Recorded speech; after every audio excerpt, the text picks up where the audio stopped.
Today on InvestTalk, we answer the question, is the AI bubble bursting? Then we take a look at the wild market today, and we answer caller questions about Apple, Cameco, Platinum, and more. And at the end, I unpack the retail sales report. This is InvestTalk. Independent thinking, shared success. 888-99-CHART, 888-992-4278 is how you call and ask your question on today's show. Now, our main focus point concerns this question.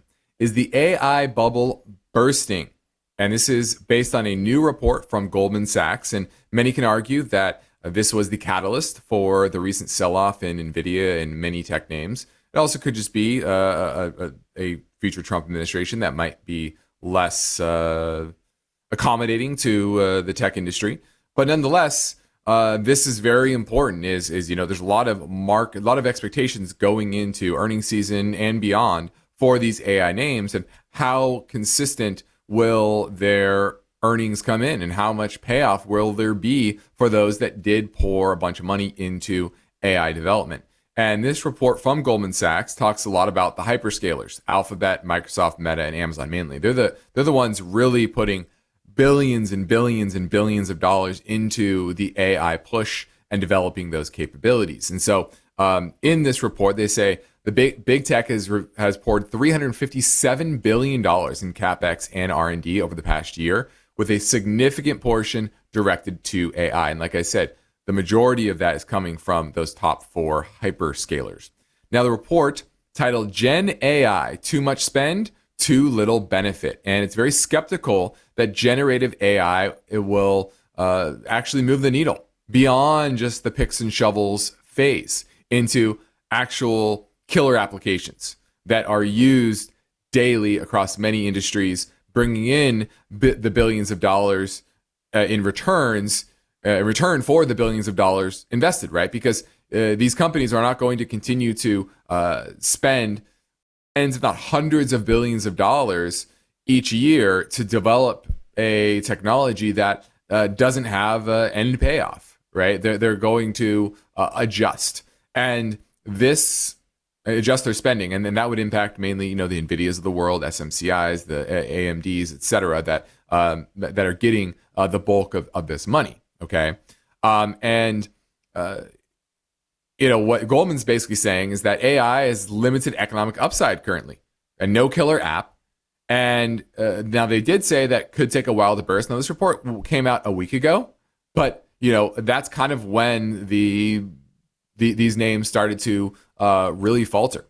Anything kind of around and ancillary to the AI space. And what they say is AI isn't designed to solve complex problems that would justify these costs. And I certainly agree at this point. There's a lot of good novelty in there. I think there's some interesting applications, and I think it does make, in many ways, people more efficient. We're utilizing it in some ways internally at KPP, but it's not to this extent where I'm going to lay off a worker, right? It's just making my employees a little bit more efficient and get things done a little bit faster and maybe a little bit better. But is there a payoff there? What's the payoff on the costs and that investment? And what Goldman notes is that these solutions will make their way to market and be deployed, which is when we'll truly find out whether that scale will garner mass adoption. Because that's what this is about. It's not about just selling subscriptions to ChatGPT at $20 a month to a couple 100,000 users. No, it's going to be, hey, this is so valuable, and it replaces X number of workers that you'll need, that you'll pay $30,000 a year for this, right? Because otherwise you would pay another worker, $100,000, for example. And that's ultimately where those killer applications will come, is if they can actually do that. But so far, they haven't done that. And there's little evidence that will actually come to fruition in the near term. Now, doesn't mean that can't happen eventually, but there's so much hype and high expectations built into these stock prices that if they don't follow through, they don't come through in what is priced in, then there's major comeuppance, very similar to 2000. They talk a lot about that. The report is very critical of the costs and the hardware and infrastructure required to run these AI tasks. And they see a strong correlation between now and the early 2000s. And they said during the 2000 tech bubble, tech, media, and telecom companies were pouring over 100% of operating cash flow into CapEx and R&D. Today, it's not quite as high, but 72%. That's still very, very high. Now, it's not 100%, but it's still very, very high. And I completely agree with this sentiment. And the market's starting to wake up to it as well. And so if we're trying to answer the question, is the AI bubble bursting? I think there's strong indications that yes, it's just starting. And I would be very cautious and be looking to maybe rebalance your portfolio before things get much, much worse.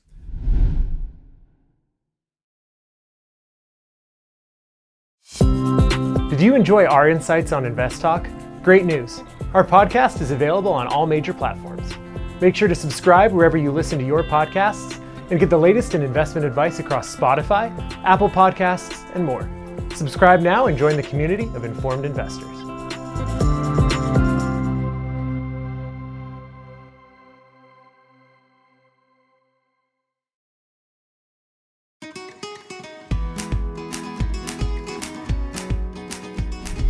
Now let's take a quick look at the market today. It was another follow-through day, and that's really the story here. Huge, massive.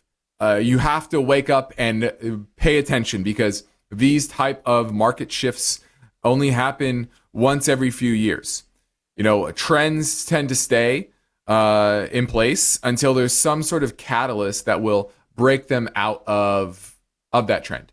And it's pretty clear that what happened over the weekend with the attempted assassination, obviously the turmoil within the Democratic Party, and what that means for the election implications of Donald Trump means that there is now an increasing likelihood that we will have a second Trump administration. Now we have J.D. Vance as the vice presidential pick, and he has,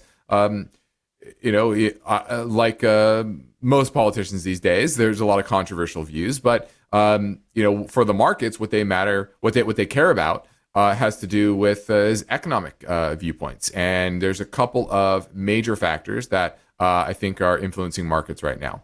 Number one is he sees the U.S. industrial base as a national security risk that we allow China's rise, and he wants to even the playing field and improve domestic manufacturing capabilities. Now, once again, these are ideas. What are the policy prescriptions? How well will they be implemented, and how effective they be? That's TBD. I'm not here to talk about that. What I'm talking about mainly is what's the expected direction of policy in a second Trump administration. So, like I said, it's domestic manufacturing focused, and he also talks about the drawbacks of having the global reserve currency is that strength also helps hollow out our manufacturing base, and that means he is for generally a weak dollar. So you're seeing the dollar roll over. You're seeing a lot of hard assets move to the upside. And an interesting aspect of his the way that he looks at the world, at least, is he has praised the current FTC chair, Lina Khan, and that could mean, hey, he's going to crack down, or the next administration will be even tougher on antitrust litigation and cracking down on the big tech monopolies. Now, he's also friends with Peter Thiel and well connected within the tech industry. So there's an argument there that no, they won't be. So, but nonetheless, the shift in markets is absolutely on. Large cap growth down 3.36%. Just a historic move over the past week. Where these big tech names are falling out of bed. NVIDIA down 6%, AMD down 10%, Tesla down 3% today. And this is just today. These are follow-throughs from big moves over the past few days as well. So definitely some downside in large cap, or just growth across the board. And large cap value, mid cap value, those are actually positive today once again. And this is, and small caps continue to just outperform. And while I think that might be a little bit too far too fast and probably go through a consolidation period, this is what we call a breadth thrust. And this is very similar. It's more niche, but because it's focused on kind of the value and small cap side of the markets. But it's a similar move that we saw in the fall of 2022 in the broad markets when everyone was bearish, and suddenly the market turned on a dime into kind of the Santa Claus season, the holiday season, and markets moved much higher. And that thrust was a very bullish indication. And so that's what you're seeing with small caps. You're seeing that with financials doing very, very well. They're benefiting majorly. Same with industrials, also doing very, very well. Utilities, that's doing fairly well also. So across the board, on the value side of the market, there's definitely some major movements that cannot be ignored, and you have to adjust your portfolios accordingly. And I think this is the start of, probably a more of a rotation quarter. I've said this. I think this will be a choppier quarter than we saw in the Q1 or Q2.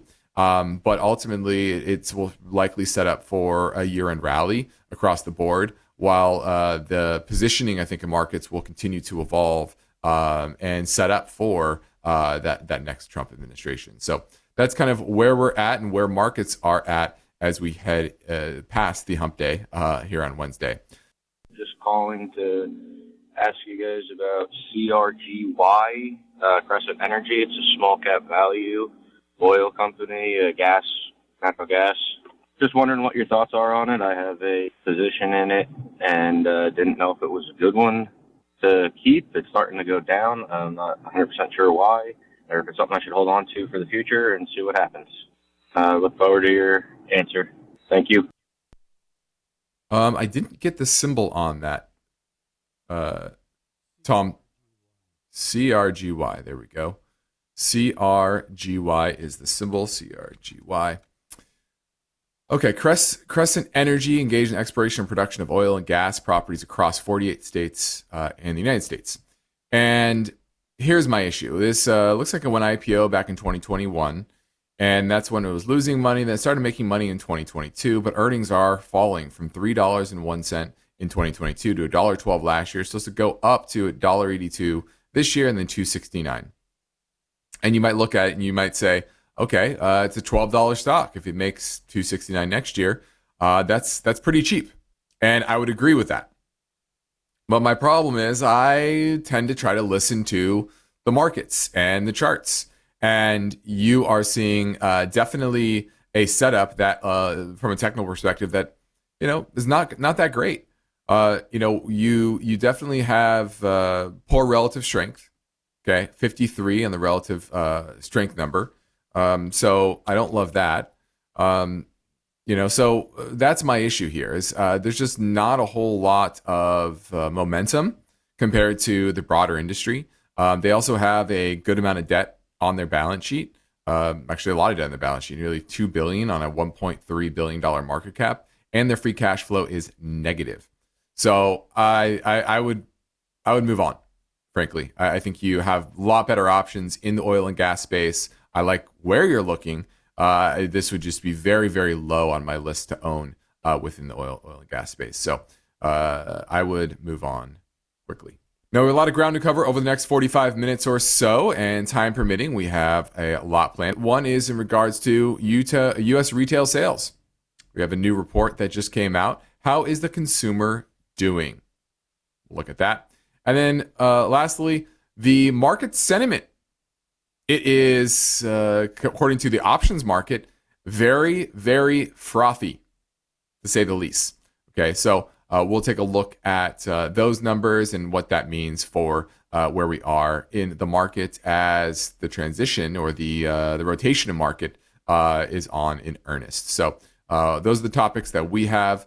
We also have some voice bank questions. One is on Anglo-American. And of course, your finance and investment questions are top of mind, number one. So don't hesitate to reach out and give us a call at 888-99 chart. We will also answer a few questions via the comment section over on our YouTube channel. But we're going to a short break right now. And on the other side, I will take your questions on the InvestTalk listener line at 888-99-CHART.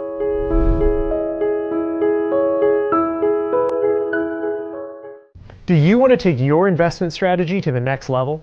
We invite you to visit InvestTalk.com and submit your portfolio for a free review from us. This is a fantastic opportunity to receive personalized advice and insights to enhance your results. Don't let this chance slip by. Go to InvestTalk.com, submit your portfolio, and let us help you on your journey towards greater investment success.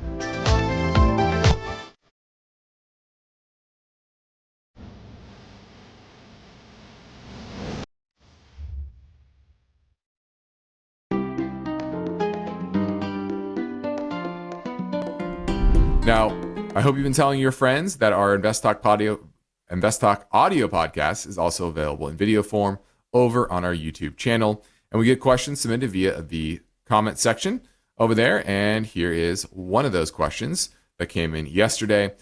Peter says, very nice explanation. What are your thoughts on VICI, V-I-C-I? And this is a name we actually own for clients, and we've been accumulating it here as it made a higher low back in April from the low in October of last year. And that was a very positive sign. And now you're getting really a blast off. And now for everyone else out there, what does VICI do? Well, this is a REIT, a real estate investment trust that owns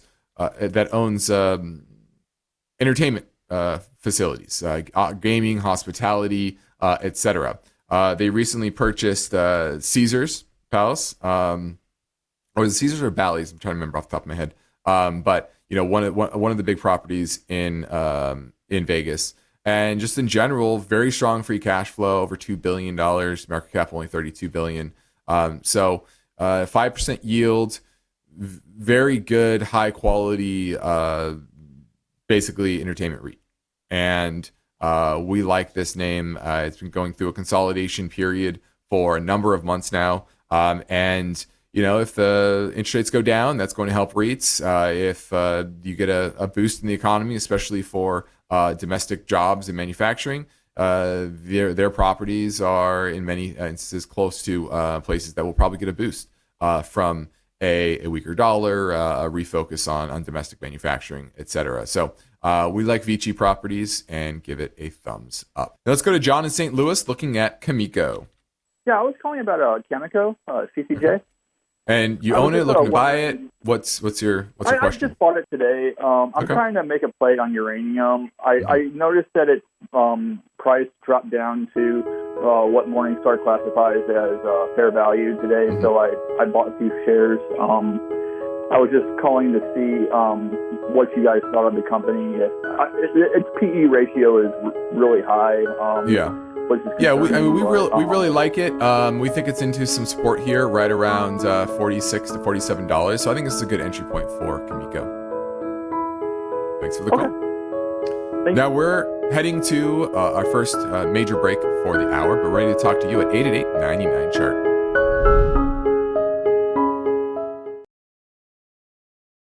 Did you love today's InvestTalk episode? Well, we want to hear from you. So drop your investing questions in the comments below, and your question could be the star of our next segment. Subscribe and stay tuned to see if your question gets answered by us. Dive into the comments now and become a part of our next conversation.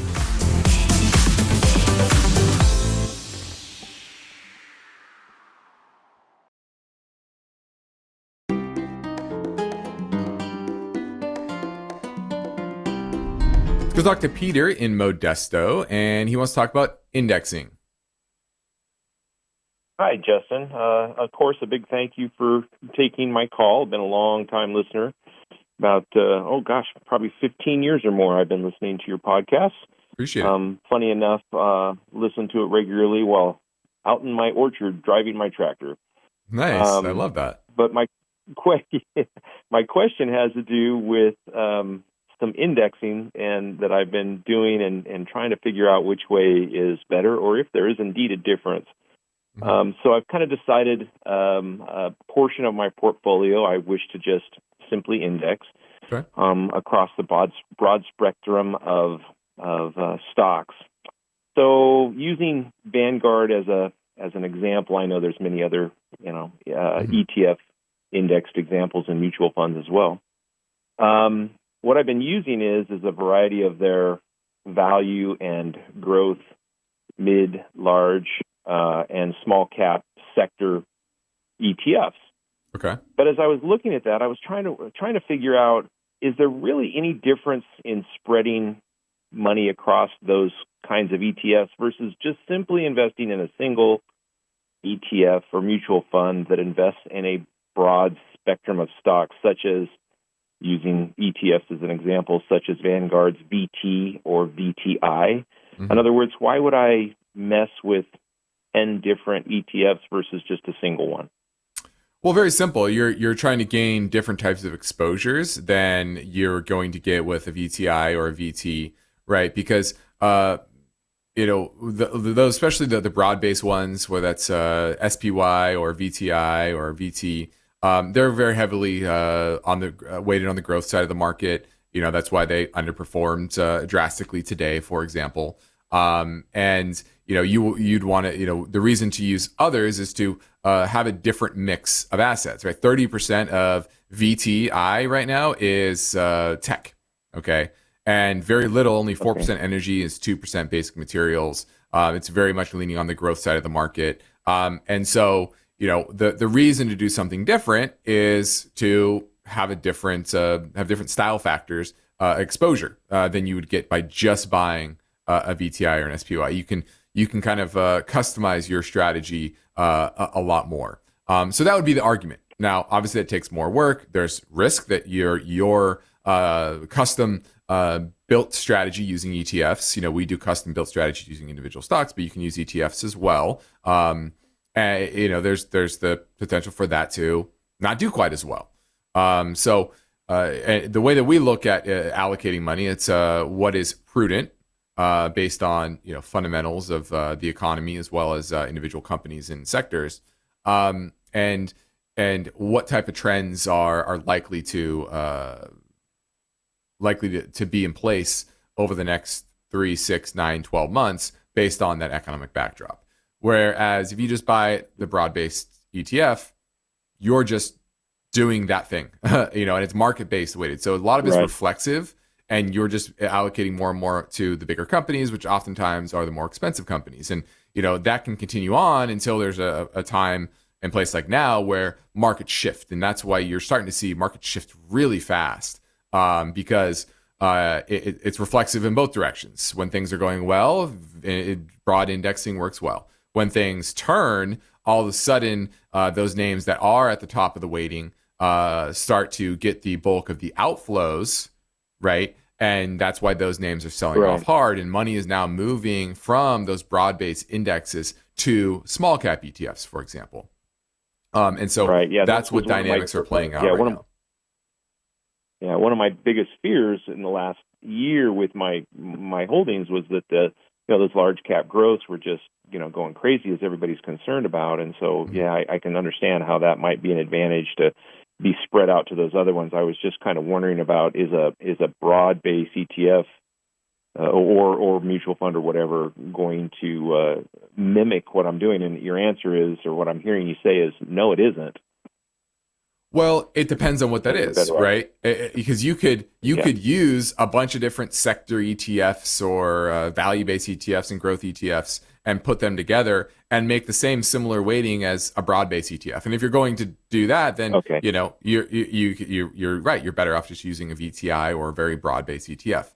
But if you want to create a more customized strategy that maybe leans value, maybe leans mid and small cap, et cetera, and have different exposures to the market based on what the valuations in markets are. And ultimately, we think economic gravity is always going to play out at some point, which means that it can't just be about market structure, which the broad indexes have created kind of a really it's bastardized the market structure and made it very unhealthy. But we know that once those trends do reverse, they'll reverse violently. It's just a matter of when will that happen. We don't know. So I like being able to use some of those other ETFs to create a more custom strategy if you know how to do it and you have the makes a lot of sense.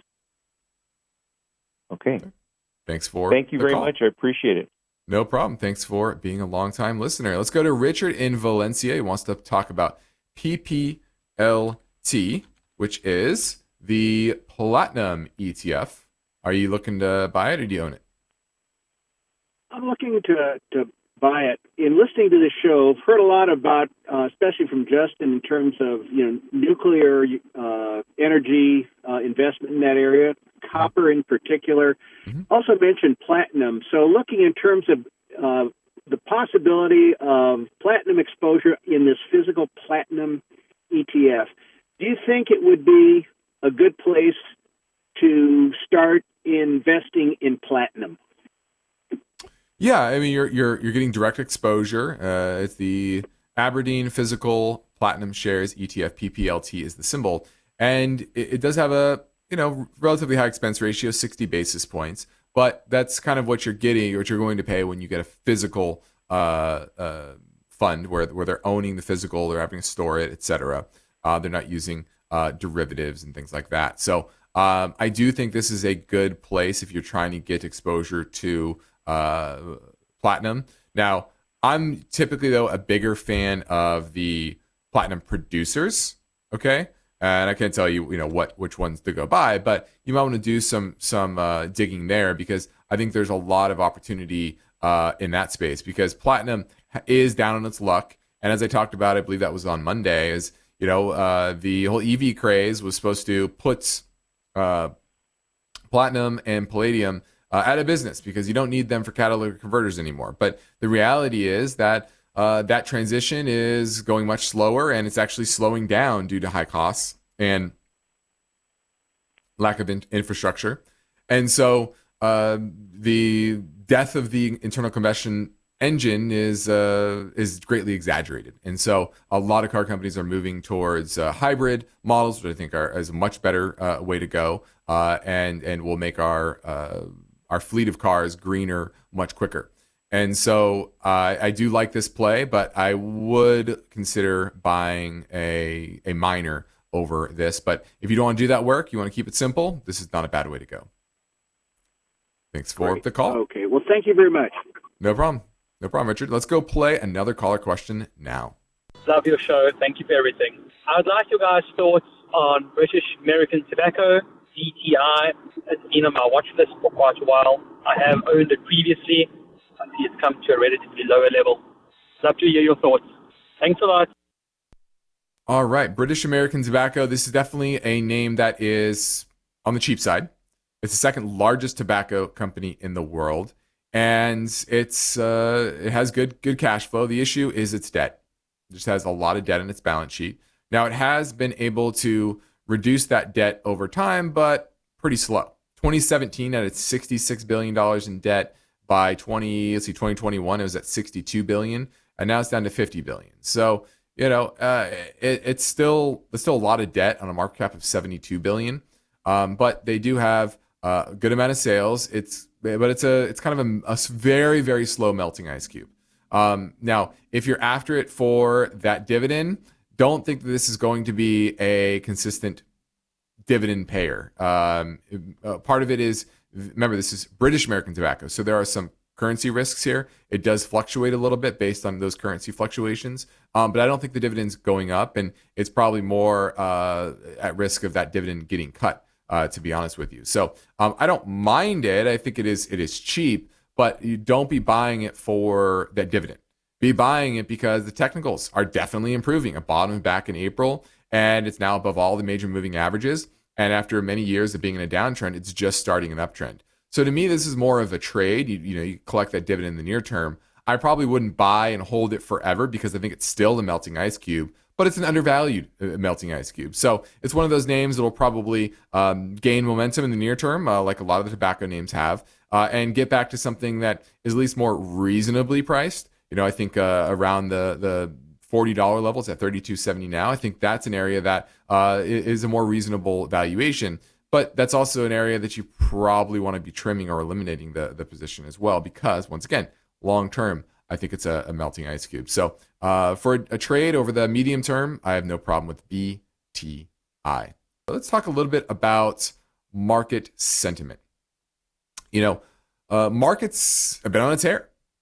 And what's interesting here is that there's a lot of option activity heading towards the Russell 2000, which jumped 7.4% over the past week alone.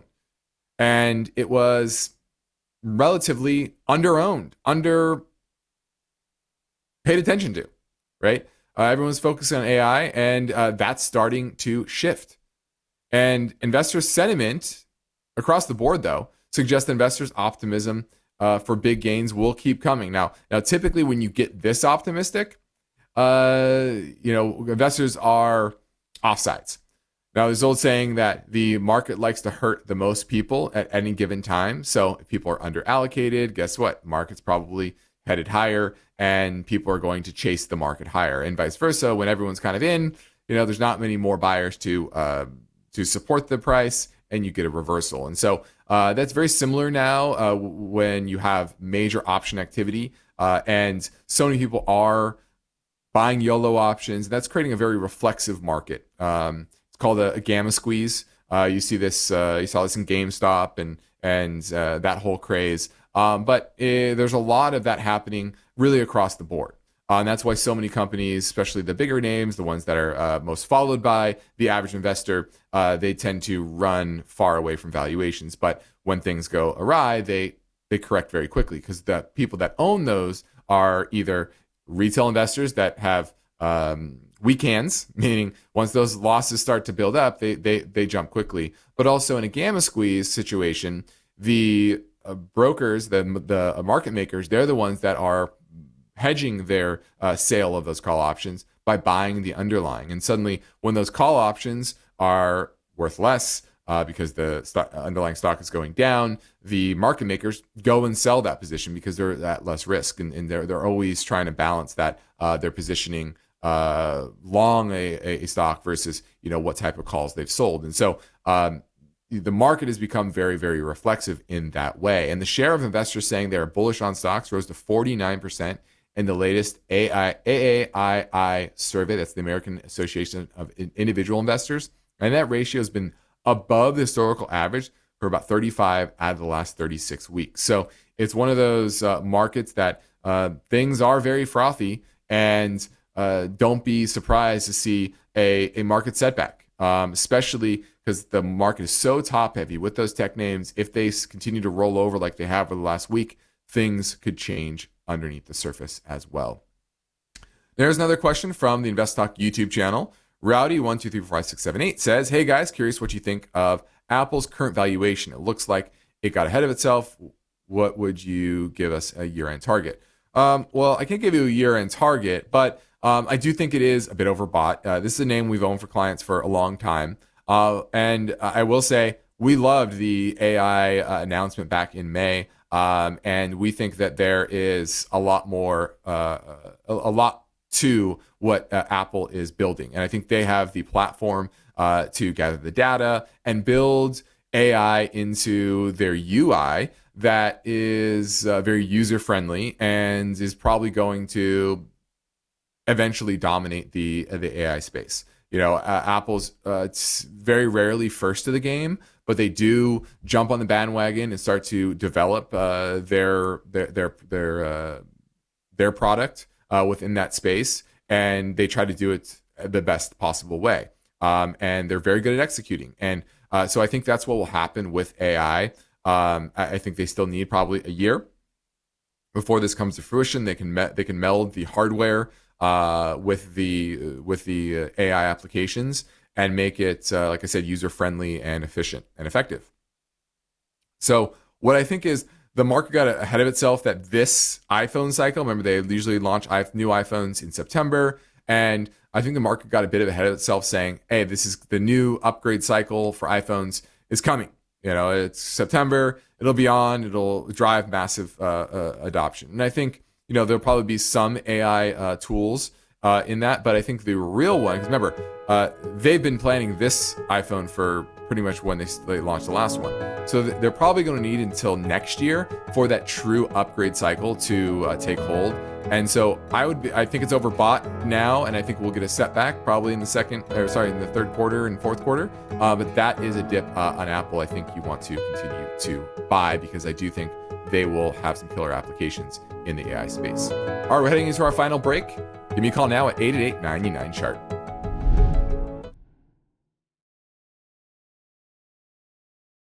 Everybody wants a secure financial future, but getting there takes strategy, discipline, and the right information. Welcome to the InvestTalk podcast.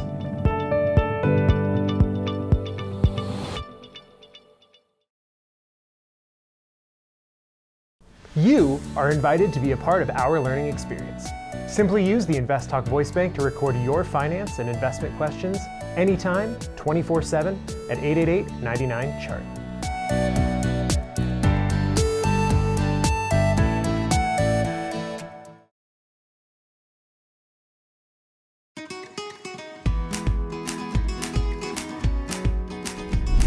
Now let's touch on the latest retail sales report for the month of June, and it really surprised to the upside.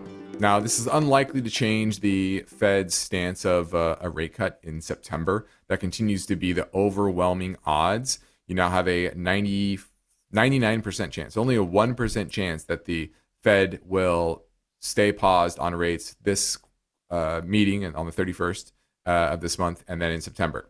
So, as usual, they like to really signal those rate cuts going forward. But it's really interesting to see where the consumer is and if they continue to be resilient. And there's really not a whole lot of broad softness. Now, there's softness within low and moderate income consumers. They're certainly pulling back, and it's certainly spreading up the chain. But those affluent consumers continue to spend. Now, maybe that's because equity prices are, near an all-time high. And certainly that is a big factor. When it comes to retail sales broadly, economists polled by Reuters had forecast retail sales to fall by 0.3%. Okay, but it came in at positive 2.3% year over year in June. Now that's down from the 7.7% year over year gain January of last year. So it continues to kind of ebb, but still in positive territory. Online, and it was broad-based. Online stores jumped 1.9% last month. That was on top of the 1.1% increase in May. Gasoline stations sales dropped 3%. Why? Because pump prices have dropped. So that's kind of the positive here, that money was freed up to spend on other things like dining out. For example, sales at food services and drinking places gained 0.3% last month after being up 0.4% in May. Building materials and garden equipment increased 1.4%. Even furniture stores with such low levels of home sales still up 0.6%. Receipts at electronic and appliance outlets up 0.4%. And clothing retailers up 0.6%. The only place it dipped were sporting goods, hobby, musical instruments, and bookstores. Down 0.1%, which is obviously, you'd imagine, a very, very small percentage of retail sales. And this is also dragged down by the sales in motor vehicles and parts dealers. And this all has to do with the cyber attack on CDK that prevented a lot of auto retailers from actually completing sales at the end of the quarter in the second half of June. So that cyber attack was a big drag, and it still looked good overall, right? And those sales are expected to be recouped in July. Now, inflation continues to ebb. We had the import prices today. That was flat month over month. And economists now see consumer spending growing at about 2% annualized in the second quarter. Remember, consumer spending is about 2/3 of the overall economy.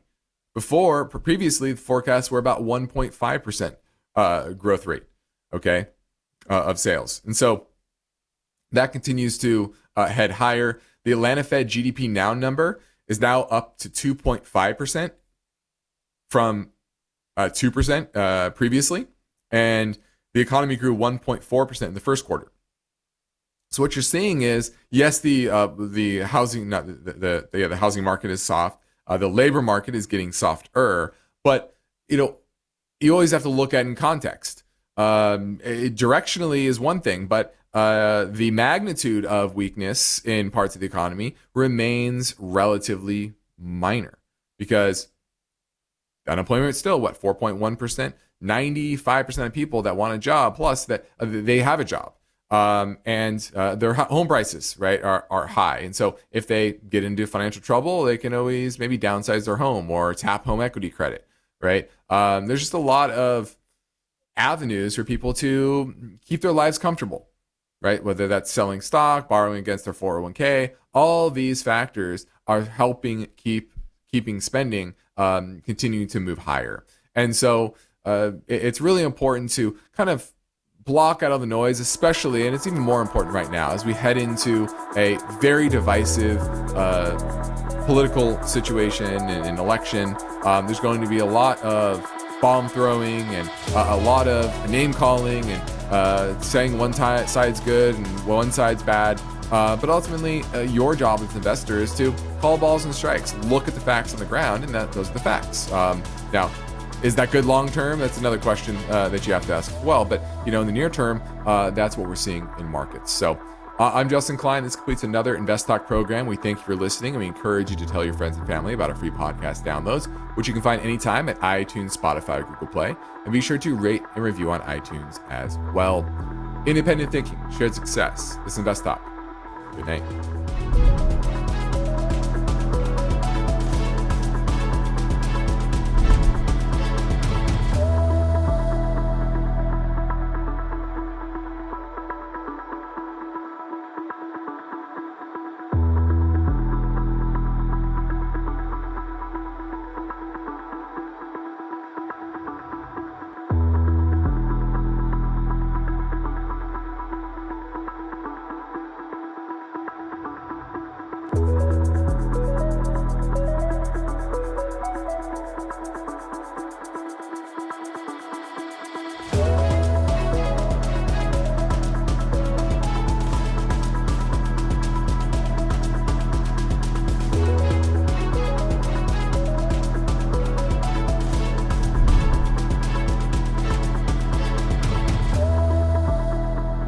Hey everyone, if you enjoyed this video and want to see more amazing content, make sure you hit that subscribe button and turn on notifications. Your support means the world to us and helps us create more videos that you love. Subscribe now and join our community of savvy investors.